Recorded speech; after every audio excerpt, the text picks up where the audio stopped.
3 invités avec nous chaque soir pour décrypter les mouvements de la planète marché. David Belloc est avec nous ce soir, gérant stratégiste chez Mirova. Bonsoir David. Bonsoir. Merci beaucoup d'être là. Merci à Benoît de Broissia de nous accompagner également. Bonsoir Benoît. Bonsoir Grégoire. Vous êtes gérant chez Montségur Finance et Florian Yelpo est avec nous également en plateau. Bonsoir Florian. Bonsoir. Ravi de vous retrouver. Vous êtes responsable macro chez Lombard Odier IM. L'inflation américaine à la une. Évidemment, c'est le chiffre mensuel qui fait que tous les investisseurs se lèvent très excités le matin. Florian, je vous mets face à Paul Krugman, prix Nobel d'économie, qui a tweeté quelques éléments d'analyse après la publication du rapport américain. Globalement, l'idée défendue par Paul Krugman, c'est que les données du mois d'août viennent confirmer encore un peu plus l'idée que la guerre contre l'inflation ou la guerre pour la maîtrise de l'inflation, contre la surinflation menée par la Réserve fédérale américaine est en très grande partie gagnée. Je parlerai plutôt de stabilisation de l'inflation. Je pense qu'on peut tirer 2 éléments clés de ce rapport sur l'inflation. Le premier, c'est que c'est l'un de ces rapports qui est en ligne avec les attentes. Et ça fait 2 ans qu'on tremble un petit peu à 14h30 à l'annonce des chiffres heure européenne. Ça fait plaisir de voir des chiffres qui sont à peu près en ligne. On dépasse un petit peu sur la partie headline. Pourquoi on dépasse? À cause de cette inflation énergétique. Est-ce que l'inflation énergétique, c'est le problème de la Fed? J'en suis pas convaincu. Il y a des effets de change en plus potentiels. C'est pas trop ce qui va nous préoccuper. Ça, c'est le premier élément. Le deuxième élément, c'est que quand on regarde dans les détails, vous nous disiez, ce qui est extrêmement intéressant, qui en fait un peu le rapport qu'on attendait depuis longtemps. C'est une maîtrise de l'inflation des services. Ça ne veut pas dire un recul de l'inflation. Les prix ne sont pas non, bien sûr, non. L'inflation, c'est une hausse des prix, bien sûr. Exactement. Oui. Mais on passe d'un rythme de 0,5% d'inflation des services par mois à quelque chose comme 0,2%.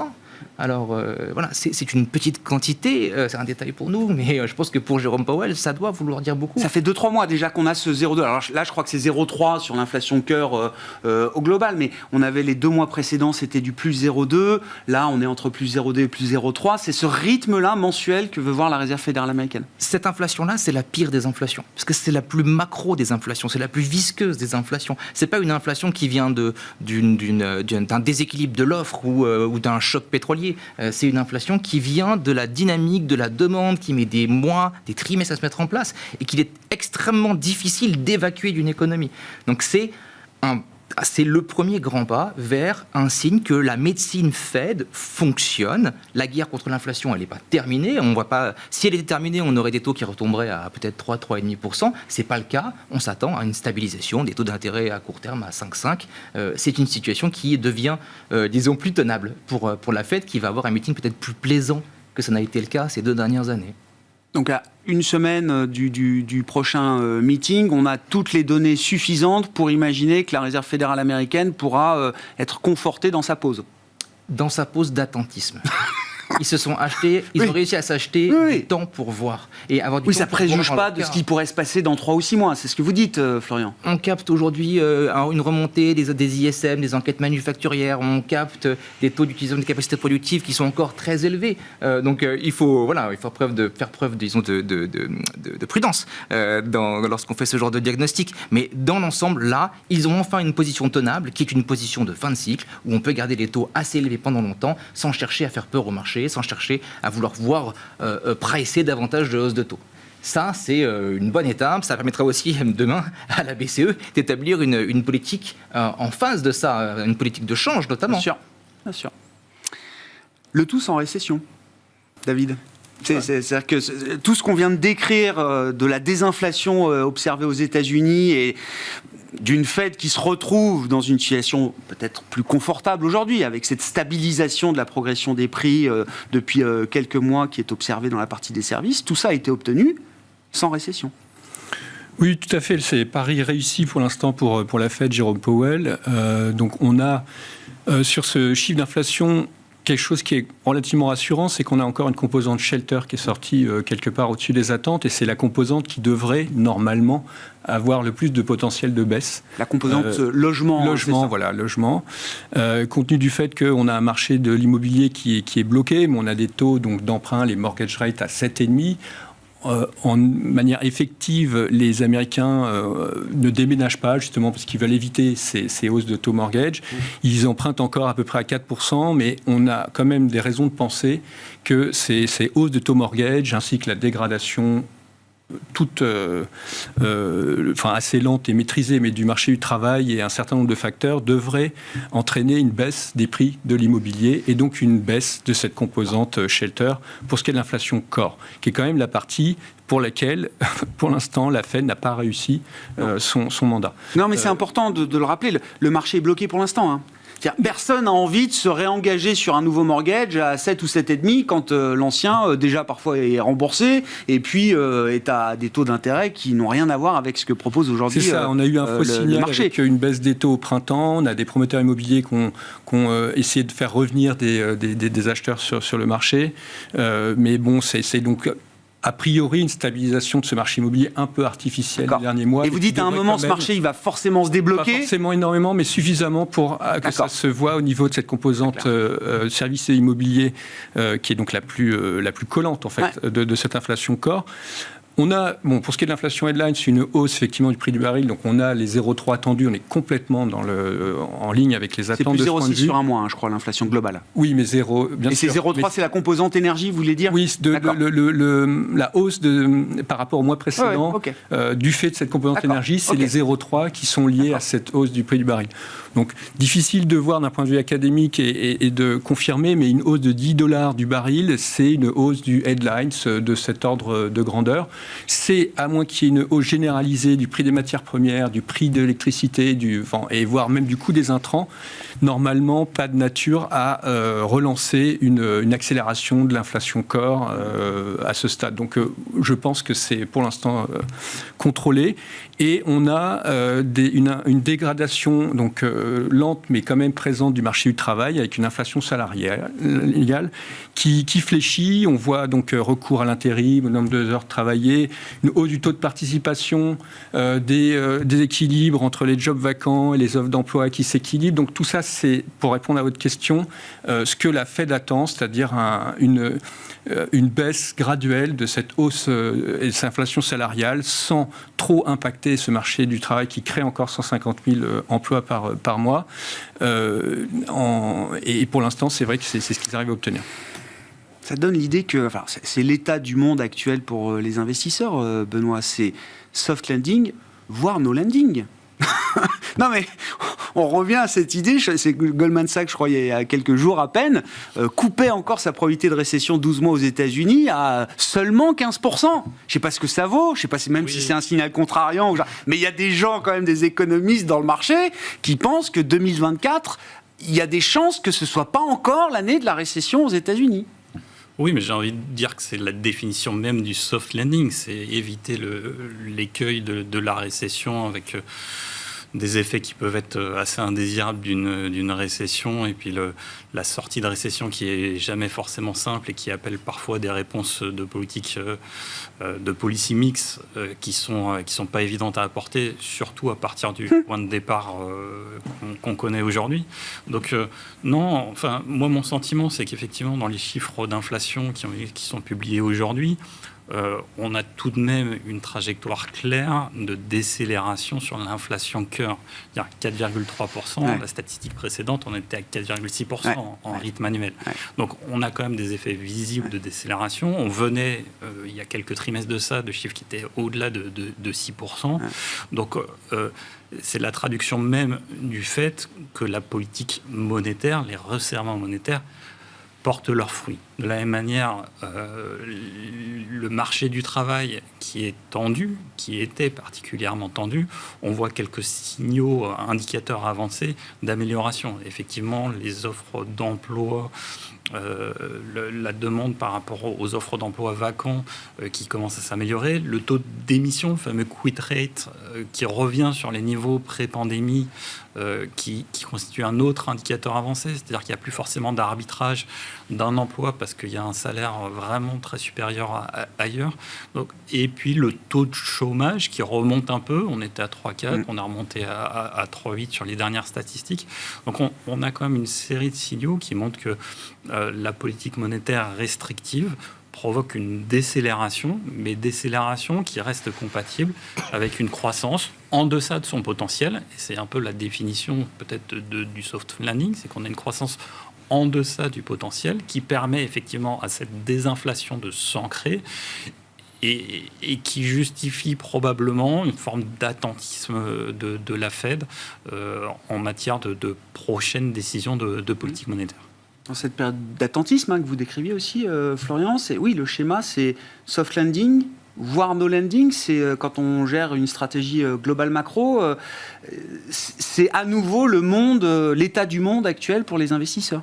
Disons qu'on en a parlé, il y a une multiplicité de scénarios qui s'offrent à nous et tous les trimestres, on arrive à en changer. Aujourd'hui, qui est-ce qui est en charge de nous délivrer le soft landing ? Je ne suis pas sûr que ce soit complètement la Fed. Je pense qu'il y a une partie de politique fiscale qui est assez forte. On échangeait à ce sujet-là. Aux États-Unis, les États-Unis. On ne peut pas parler du soft landing américain sans parler des points de déficit budgétaire qui sont aujourd'hui engagés et demain encore par Washington. Je dirais plutôt que c'est un miracle qu'on voit une dégradation aujourd'hui sur le marché de l'emploi avec l'injection de liquidité qui a été faite par la politique budgétaire américaine. On a des plans de relance dignes de 1929 pré-récession. C'est un tir préemptif anti-récession pendant que de l'autre côté, le banquier central transpire et saigne sur l'économie.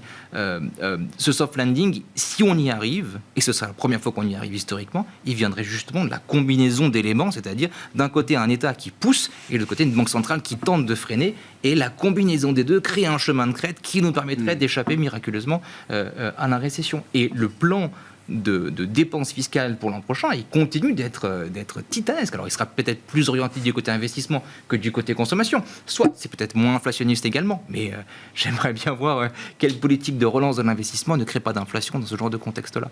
Par rapport à la situation qu'on connaît en zone euro et qu'on peut projeter en matière de policy mix, sur cette situation va créer à nouveau des écarts entre les États-Unis et l'Europe. C'est ce qu'on peut imaginer. En tout cas, c'est ce qu'on peut imaginer. Maintenant, ces écarts, ils ont une limite. C'est que si demain l'inflation repart à 5-6%, le cas Biden va susciter des questions. Et puis, ce sera le rôle de la Banque centrale d'aller toquer à la porte de l'État en disant attention. Si on lâche les chevaux, on va vous mettre les taux réels à 3%, et vous verrez que votre plan de financement, il va se passer.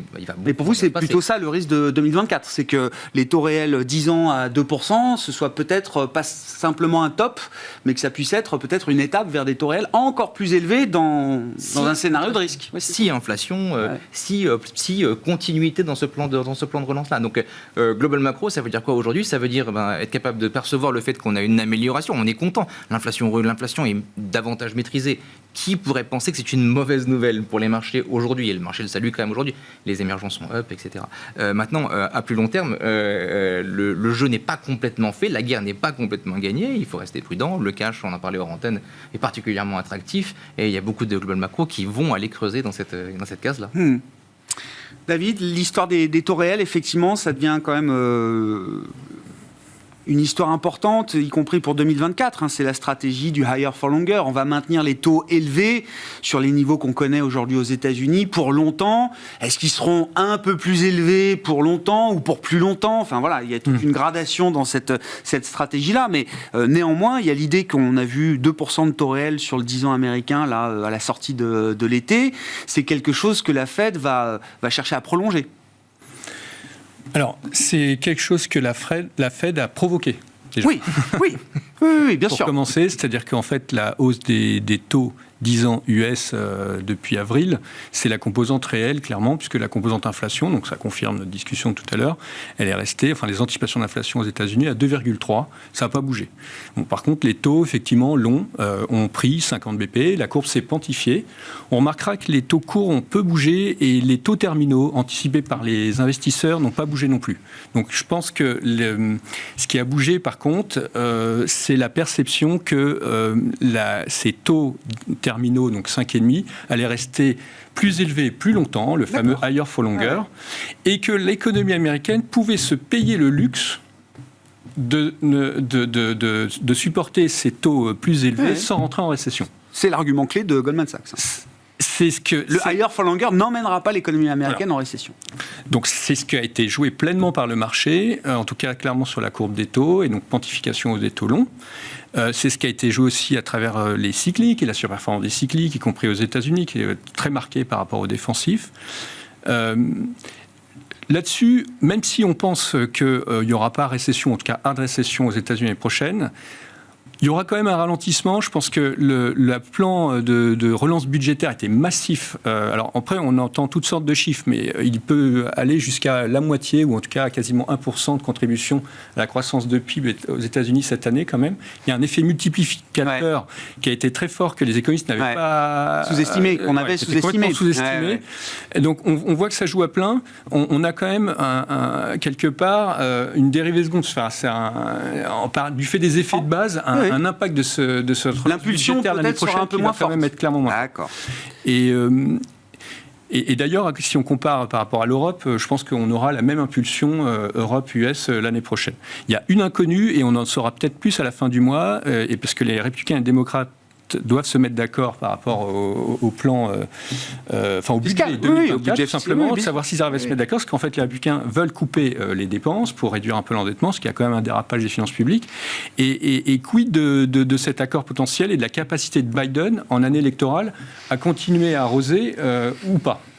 Donc ça, c'est quand même grosse inconnue par rapport à ce trade, higher for longer sans récession. Après, on a des choses, la réserve d'épargne américaine qui diminue, on a des marges des entreprises qui commencent à être un peu attaquées. On a un immobilier, c'est ce que je disais, qui n'a pas encore baissé, mais qui potentiellement peut baisser. Donc on a une consommation américaine qui ne veut pas rester à des rythmes pareils, 3,5-4 de rythme annualisé au dernier trimestre, c'est pas possible. C'est de la surchauffe, quoi. Oui. C'est de la surchauffe, voilà. Donc on a quand même un ralentissement à venir, tout dépend de l'amplitude, qui peut justifier sur la composante purement conjoncturelle court terme le fait qu'on ait atteint un peu le pic des taux, à la fois les taux courts et les taux longs. Et très rapidement, il y a une composante cette fois-ci structurelle qui est beaucoup plus difficile à jouer. C'est que d'un côté, on a, et c'est une des questions pour l'année prochaine, est-ce que l'économie américaine a un potentiel de croissance supérieur avec tous les plans de relance, IRA, CHIPS, le retour hausse du taux de participation avec le retour des travailleurs depuis 20 ans, on n'a jamais eu un tel taux de participation. Les gains avec l'intelligence artificielle. Donc est-ce qu'on n'a tout simplement pas une croissance potentielle qui justifierait des taux réels supérieurs, plus élevés aux États-Unis? Donc ça, c'est une grosse question. Et deuxième question, cette fois-ci un peu moins positive pour l'économie américaine, mais qui joue aussi à la hausse des taux, c'est le déséquilibre investissement-épargne, où on voit qu'il y a un besoin d'investissement massif pour financer toutes ces transitions, et que l'épargne, les créanciers habituels, excédentaires, que sont donc les Chinois, les Russes, les Japonais, les Allemands, on voit qu'ils sont quand même un peu moins au rendez-vous. Moins friands. Voilà. Et donc ça crée, donc je ne parle pas du yield curve contre le Japon, mais donc on a toutes sortes de flux qui fait que offre-demande sur ce 10 ans américain est un peu tendu. D'accord, donc non mais c'est intéressant parce que donc, ça a été un des mouvements de l'été quand même. Enfin, je veux dire, 3,80, 3,90, beaucoup achetaient du 10 ans américain et puis on l'a vu. Donc pour autant, nous comment on se positionne par rapport à ça, c'est qu'on est quand même très très à l'aise avec le cours, donc le 2 ans américain et de manière générale le fait qu'on a atteint la fin de ce cycle de hausse de taux et que c'est quand même très rémunérateur, 5,5. Et sur la partie longue, du fait de ce ralentissement, on devrait quand même être capé à la hausse et potentiellement une petite baisse, même s'il y a ces questions structurelles qui sont posées. Florian, comment vous voyez évoluer la courbe des taux aux États-Unis? Il y a une séquence, il y a différents types de mouvements qui peuvent se succéder. On en est où et qu'est-ce qu'on a envie de mettre en place dans une logique d'investissement? Je pense qu'on est déjà beaucoup à avoir commencé à mettre en place ce qu'on appelle les steepeners, donc le fait de jouer la repentification de la courbe des taux. Après, tous les steepeners ne se ressemblent pas. Enfin, tous les mouvements de steepening ne se ressemblent pas. C'est-à-dire que vous avez deux types de mouvements, ce qu'on appelle un bear steep ou un bull steep. Donc, ce sont les taux longs qui montent ou les taux courts qui baissent. Dans le premier des cas, c'est plutôt parce qu'on aurait une continuité dans cette histoire de l'inflation, que l'histoire de l'inflation n'est pas encore terminée. Ça, c'est plutôt généralement bon pour les equities, pas pour les obligations. L'autre, c'est plutôt un mouvement de récession. Donc, c'est plutôt le moment où la Banque centrale coupe ses taux. Et là la situation pour les actions est quand même plus périlleuse, plus délicate à gérer. Pour le moment, on commence à... Donc, nos collègues du fixed income ont commencé à parler de steepening depuis un petit bout de temps. Ils ne sont pas les seuls. Je pense que vous avez déjà évoqué ce sujet-là autour de la table. Nos collègues des equities, eux, regardent ça avec beaucoup d'intérêt parce qu'ils s'interrogent sur justement la forme que va prendre ce steepening. Bien sûr. Ils sont même pas complètement rassurés par le fait qu'un bear steep, donc le fait de la remontée des taux longs, puisse profiter aux actions, parce que ce marché action, il est quand même très dépendant des taux réels, long terme. Il y a quelque chose de structurel qui pourrait être un peu difficile à gérer au vu de la concentration des indices américains notamment. Et si j'ose rajouter juste un point pour rebondir sur cette question des taux réels, et qui va exactement dans le sens de la discussion, le FMI lui-même a révisé sa croissance structurelle américaine, la remontant en dessous de 2%, de mémoire 1,7%, et pour la remonter légèrement au-dessus de 2%. Et ça, c'est le dernier Outlook, World Economic Outlook. Donc, cette histoire d'inflation, c'est pas encore fini, parce que si les taux réels sont remontés, mais que le potentiel de croissance américain est remonté dans un même temps, on a une politique monétaire qui peut-être est neutre et on ne s'en rend pas compte. Jérôme Powell, il ne veut pas s'engager sur le taux réel neutre. C'était un peu la discussion, les quelques minutes de discours qu'il a prononcé à Jackson Hole. Il ne prend pas de part, il ne donne pas d'indication. C'est trop compliqué. Ouais, c'est trop compliqué. Oui, non, mais non, et il navigue aux étoiles, sous un ciel nuageux. De ses propres mots. Comment vous regardez le marché action là, une fois qu'on a donné un peu ce descriptif, justement, Benoît, et c'est intéressant parce que cette histoire de taux réels, on a vu quand même au cours de l'été, alors les indices restent dans une logique de range, mais on a vu à la sortie de l'été, effectivement, un peu de sous-performance sur des secteurs plutôt bien valorisés, la tech, le luxe en Europe. Là, on parlait de Renault ou du secteur bancaire, qui sont plutôt des secteurs value qui tiennent bien et qui ont encore des performances positives là, en cette rentrée. Qu'est-ce qu'on peut dire de ces mouvements ? Je pense qu'on est dans une phase où le trading range, on a du mal à en sortir. On a du mal à en sortir pour plusieurs raisons. D'abord parce qu'effectivement, il n'y a pas forcément de leadership sectoriel. Alors, il y a des secteurs qui performent bien, d'autres qui performent moins bien, mais ce qu'on peut remarquer, c'est que les poids lourds de la cote, les secteurs qui pèsent beaucoup sur la cote et qui peuvent avoir un effet d'entraînement sur le reste de la cote, sont des secteurs qui, aujourd'hui, peinent soit parce qu'ils sont bien valorisés, soit parce que la dynamique bénéficiaire, il n'y a plus de relèvement très significatif, où ils sont très marginaux, voire il y a des interrogations sur la séquence bénéficiaire future, alors même qu'on a déjà atteint des marges bénéficiaires qui sont les plus élevées historiquement qu'on ait pu constater. L'autre phénomène qui joue un peu sur ce trading range, c'est, je pense qu'il y a un phénomène saisonnier, c'est-à-dire que septembre, octobre ne sont pas forcément des mois qui sont les mois les plus favorables dans nos mémoires d'investisseurs.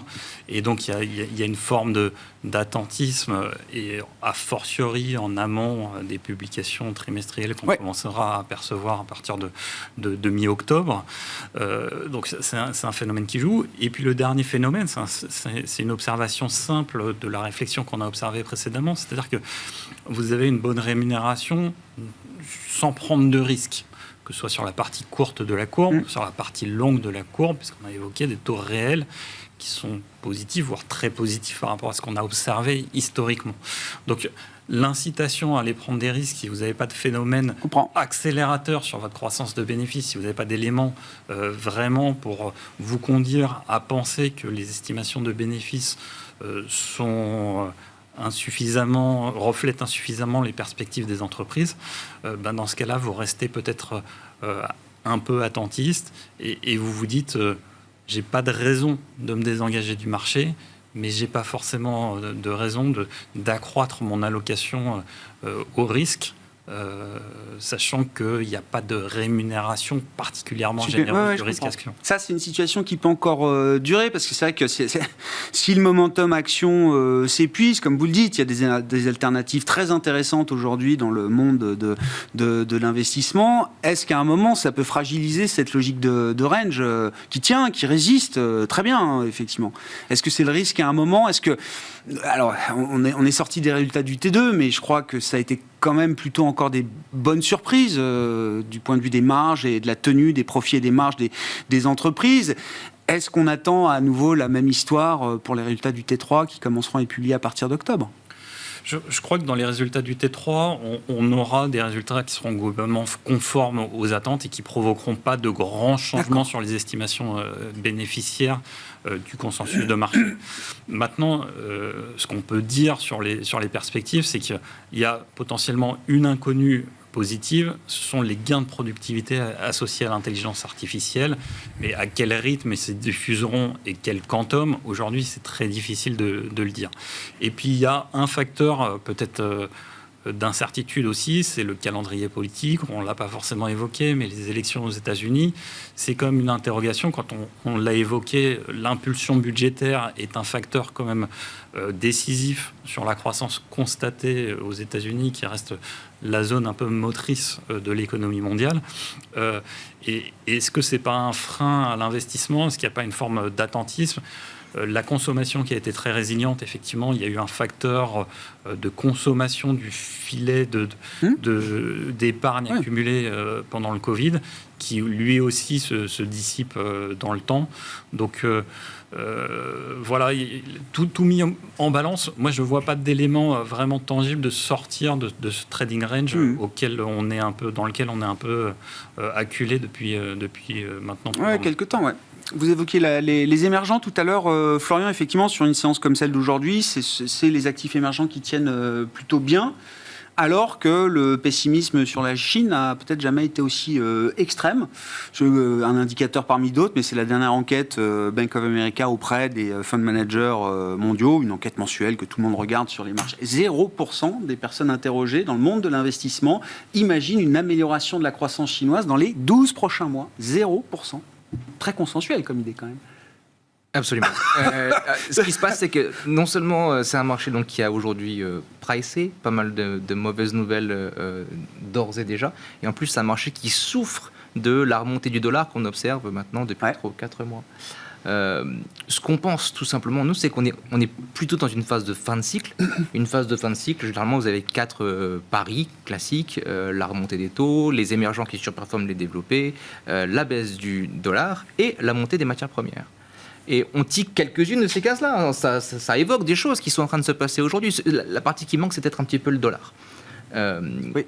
Avec ce rapport sur l'inflation, pour ne pas en reparler, avec potentiellement Christine Lagarde demain, qui pourrait mettre un petit coup de vis, c'est surtout dans le ton, donner l'impression que 3%, des prévisions d'inflation en dessus de 3%, ça mérite encore un peu de vigilance, oui. Exactement. Oui. En fait, une normalisation des taux réels en Europe également, on pourrait voir justement le dollar perdre un peu d'altitude, ça aiderait un petit peu le complexe émergent. Nous, c'est un petit peu comme ça que nos portefeuilles sont positionnés. On est assez neutre dans notre allocation en risque, enfin aux actifs risqués. C'est pas une poche comme on dit, dans laquelle on a envie d'ajouter ou de retrancher. Par contre, on a envie de changer un petit peu son mix, c'est-à-dire avoir un peu moins de développé, un peu plus d'émergents, et surtout avoir un peu de matières premières pour jouer un petit peu cette petite reflation de fin de cycle qui pourrait être intéressante à investir à moyen terme. C'est des phases de marché qui peuvent s'étendre dans le temps, les fins de cycle. Souvenez-vous, la seule dont je me souvienne, c'est 2007 et 2006-2007. Et ça a été une phase très difficile à piloter parce que beaucoup de gens anticipaient la récession à venir, ont commencé à mettre en place des paris justement longs obligataires, longue duration. Et c'est des paris sur lesquels beaucoup de gens se sont empalés jusqu'à septembre 2007. Donc, vous voyez, c'est une phase qui est difficile nerveusement, je pense, à gérer. Il faut juste regarder un petit peu textbook, lire dans l'histoire, qu'est-ce qui s'est passé sur chacune de ces phases pour essayer de repérer ces marqueurs. Mais ça peut durer plus longtemps qu'on ne le pense. J'ai souvenir de gérants crédits qui ont tenté de shorter le crédit en 2007 et qui ont vu leur pause coupée avant d'en profiter. Ouais, bien sûr.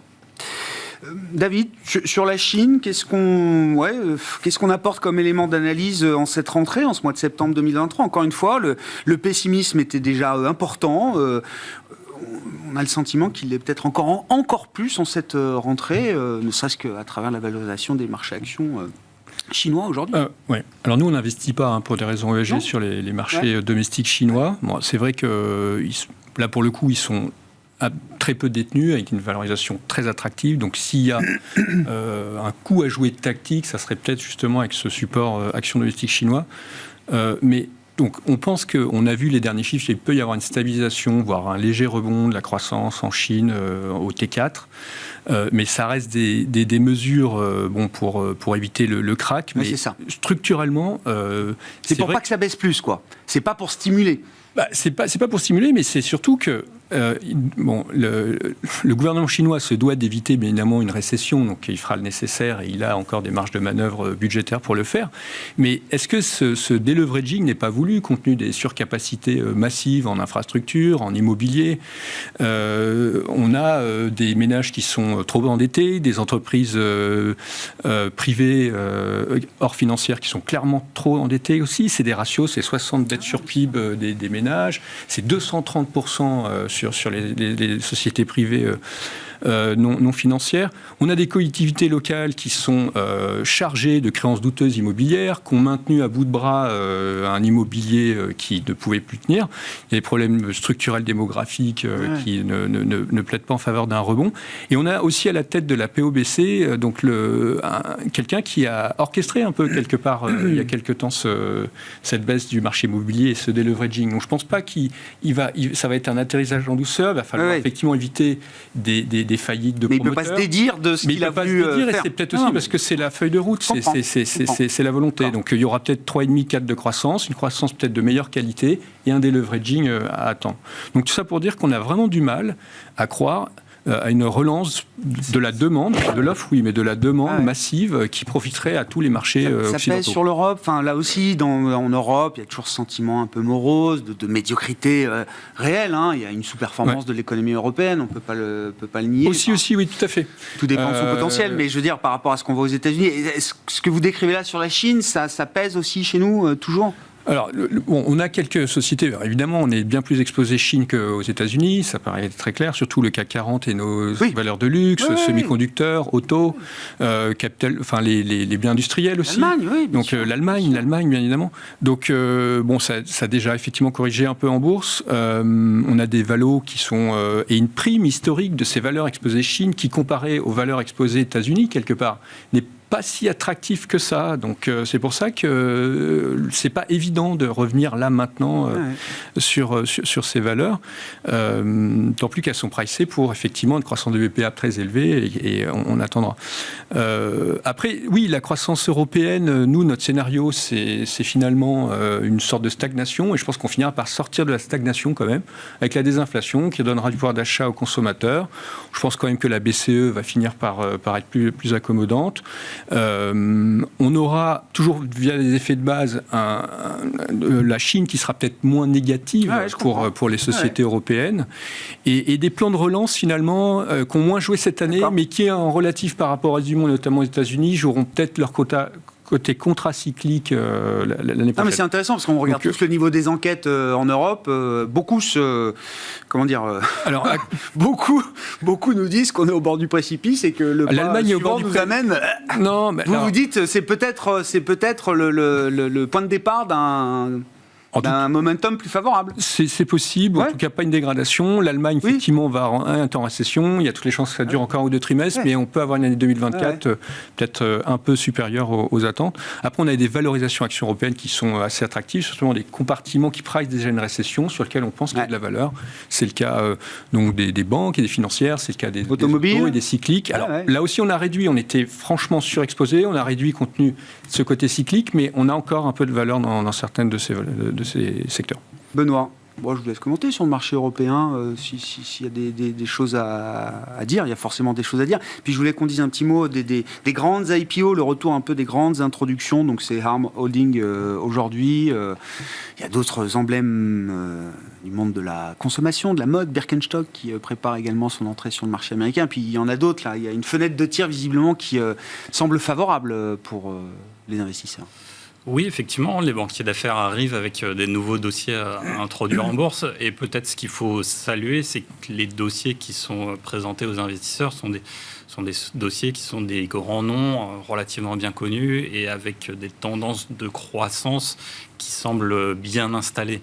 Donc il y a une forme de sélectivité sans doute parmi les banquiers d'affaires. On sait qu'il y a beaucoup de LBO qui arrivent probablement à maturité, qui devraient être introduits en bourse, etc. Les banquiers d'affaires, peut-être les gardent un peu en retrait pour certains d'entre eux et privilégient des dossiers qui sont très bien installés. Birkenstock est un LBO, mais avec une tendance de croissance très forte et des multiples qu'on nous présente qui seraient des multiples proches de sociétés du luxe.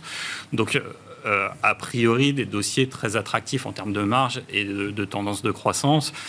ARM, forcément, on l'inscrit assez bien dans le méga trend de l'intelligence artificielle dont on nous parle beaucoup en ce moment. Il y a un autre dossier en Allemagne qui est un beau dossier dans le packaging shot pharmaceutique qui adresse bien le marché de l'obésité qui devient nouveau segment, le nouvel Eldorado dans la pharma, puisque... Ça change de dimension. La lutte contre l'obésité change de dimension aujourd'hui dans le monde. Oui, parce que c'est un marché qui est un marché naissant, mais qui est aussi un marché d'une profondeur extraordinaire. Et ça fait les beaux jours. 1 sur 2 dans le monde développé, 1 sur 2 aux États-Unis, 1 sur 4 dans le monde développé. Voilà. Et avec des comorbidités en série qui font penser que probablement il y a un potentiel de remboursement qui n'existe pas sur ce marché et qui pourrait exister dans le futur. Donc, toutes ces IPO sont des dossiers qui ont des caractéristiques assez attractives et qui probablement ont de quoi séduire les investisseurs dans un marché qui, on l'a dit, est un peu dans un range et sur lequel les investisseurs cherchent probablement à se renouveler, des nouvelles histoires, des dossiers qui sont méconnus et qui ont peut-être un potentiel de revalorisation ou un potentiel de croissance séduisant au-delà même des dossiers qu'ils ont en portefeuille. Birkenstock, c'est devenu une marque de luxe. Alors, Birkenstock est détenu par un groupe de luxe et présente des... Non, mais on a tous vu la transformation en quelques années, mais ça reste fascinant, je trouve. Alors, les marges qui sont publiées par Birkenstock sont quand même assez comparables à certains groupes de luxe, pas forcément à tous les groupes de luxe, mais ce sont des marges brutes qui sont très élevées et des marges nettes qui sont aussi élevées pour un producteur de chaussures. Enfin, je trouve que la vitesse à laquelle ils ont réussi à se réinventer, à se mettre à l'ère moderne, quand même spectaculaire. C'est spectaculaire, mais c'est la question qui peut se poser pour les investisseurs lors de ce type d'IPO, c'est-à-dire est-ce qu'il y a une dimension fashion ou une dimension peut-être bien-être ponctuelle. Est-ce que l'été prochain, ce sera encore pareil? Ou est-ce que c'est pérenne, c'est une tendance profonde et on l'a revu avec des Crocs qui reviennent à la mode ou quoi que ce soit. Donc, ce sont des dossiers qui ne sont pas forcément simples, mais en tout cas qui attirent les investisseurs avec une internationalisation très réussie de ce type de valeur. Très monoproduit encore, j'imagine, mais bon, il y a de l'innovation quand même. Chez Birkenstock. La plus vieille start-up du monde, c'est comme ça qu'ils se vendent. J'ai vu ça, je crois, ils ont 250 ans d'histoire. Bon, il faut bien surfer sur un récit et sur un narratif. On suivra donc ARM aujourd'hui, et puis on verra Birkenstock. Le processus ne fait que commencer pour une introduction sur le marché américain. Merci beaucoup, messieurs. On s'arrêtera là pour ce soir. Merci d'avoir été les invités de Planète Marché. Benoît Debroissia, qui était avec nous, gérant chez Montségur Finance, David Belloc, gérant et stratégiste chez Mirova, et Florian Yelpo, qui est responsable macro chez Lombard Odier IM.